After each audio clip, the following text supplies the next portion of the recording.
नमस्कार, मी संयोगिता आणि आपण पाहता चाळीसगाव डांगांची ओळख सुराज्य मराठी। पाहुयात आजची खबरं। आपल्या सुराज्य मराठीच्या YouTube चॅनलला सबस्क्राईब करायला विसरू नका। चंदगीरवाडी येथे घरात घुसून बिबट्याकडून कोंबड्या फस्त, जनावरांवर हल्ला करण्याचा प्रयत्न, वनविभागाचे दुर्लक्ष, गावकऱ्यांची पिंजरा लावण्याची मागणी। अकोले तालुक्यात बिबट्यांचे प्रमाण वाढले असून तालुक्यासह ग्रामीण भागात बिबट्यांचा मुक्त संचार वाढला आहे। तालुक्यातील एकदरे चंदगीरवाडी येथे पहाटे 3च्या सुमारास संतू रामा भांगरे यांच्या राहत्या घरात रात्रीच्या सुमारास बिबट्याने घराचा दरवाजा तोडून घरामध्ये प्रवेश केला। गोठ्यात असणाऱ्या कोंबड्या फस्त करत त्याने शेळ्या व जनावरे यांच्यावरही हल्ला केला असून जनावरे किरकोळ जखमी झाले आहेत। यामध्ये साधारणतः 1 तास हा बिबट्या घरातच होता। यामध्ये या शेतकऱ्याचे हजारो रुपयांचे नुकसान झाले आहे। संतू रामा भांगरे यांच्या कुटुंबामध्ये लहान मुले असल्याने चांगलेच भीतीचे वातावरण निर्माण झाले होते। सदर कुटुंब हे झाप वस्तीवर राहत असून रात्रीच्या सुमारास बिबट्या येऊन जनावरांवर हल्ला करतो।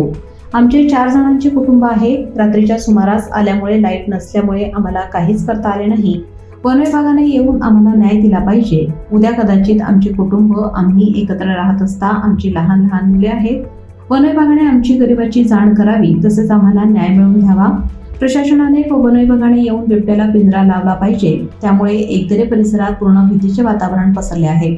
3:30 वाजता आमच्या घरामध्ये आवाज दिला, दार ठोकलं। मग दुसऱ्या पडीमध्ये कोंबड्या बिंबड्या वगैरे होते का नाही, कोंबड्या परत पारड होते, म्हशी होत्या, त्यांच्या पडीमध्ये तो डायरेक्ट शिरायला। मग आम्हाला काहीच नाही करता आलं। मग आम्ही खिडकीतून बॅटरी चमकावून पाहिली। बॅटरी चमकावून पाहिल्यानंतर मग तो उड्या मारायला लागला, पण त्याला काही बाहेरच निघता येईना। मग बऱ्याच वेळानं अशी बरेच माणसं गोळा झाले का नाही शेजारी पाजारी।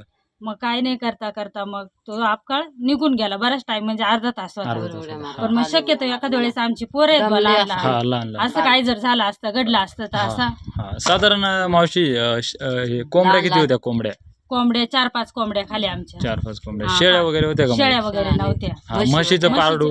म्हशीचं पारडू होतं। त्याला नाही काय केलं, मग आम्ही जागा झालो ना। अच्छा अच्छा। मग तुम्ही मध्ये गेलते का बाहेरूनच बघितलं? नाही, बाहेरूनच खिडकीतून बॅटरी चमकावली, बाहेरून खिडकीतून। ऐका ना, जर रात्री झालं, जर दिवसा झालं असतं तर इथं पोरं बाळ हे असे खेळतात, छोटी छोटी।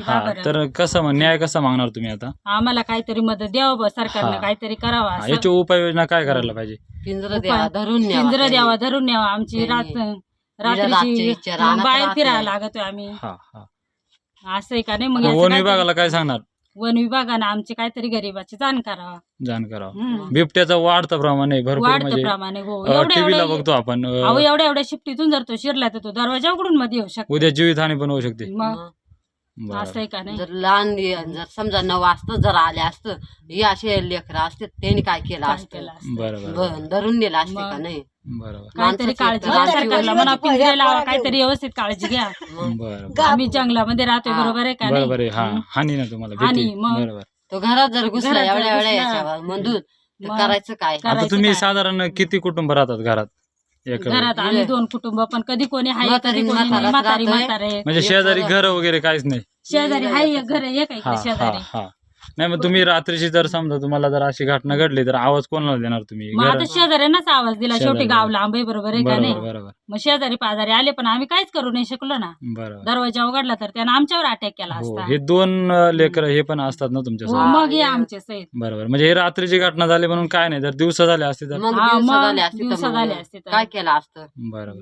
थोडी तुम्ही पण काळजी घ्या। आणि वन विभागाला माझं एकच सांगणे की या कुटुंबाला कुठेतरी न्याय मिळाला पाहिजे। हे जंगलामध्ये राहतात बघा, गाव पूर्णपणे लांब आहे। हे तर 2च घर आहेत, शेजारी पाजाऱ्यांना आवाज देतात, बिचारे येतात मदतीला, पण कुठेतरी वन विभागाने पिंजरे लावले पाहिजे। हे बघा कुटुंब असे बसलेत। सुराज्य मराठीकरिता प्रतिनिधी बाजीराव भांगरे, एकदरे, अहिल्यानगर।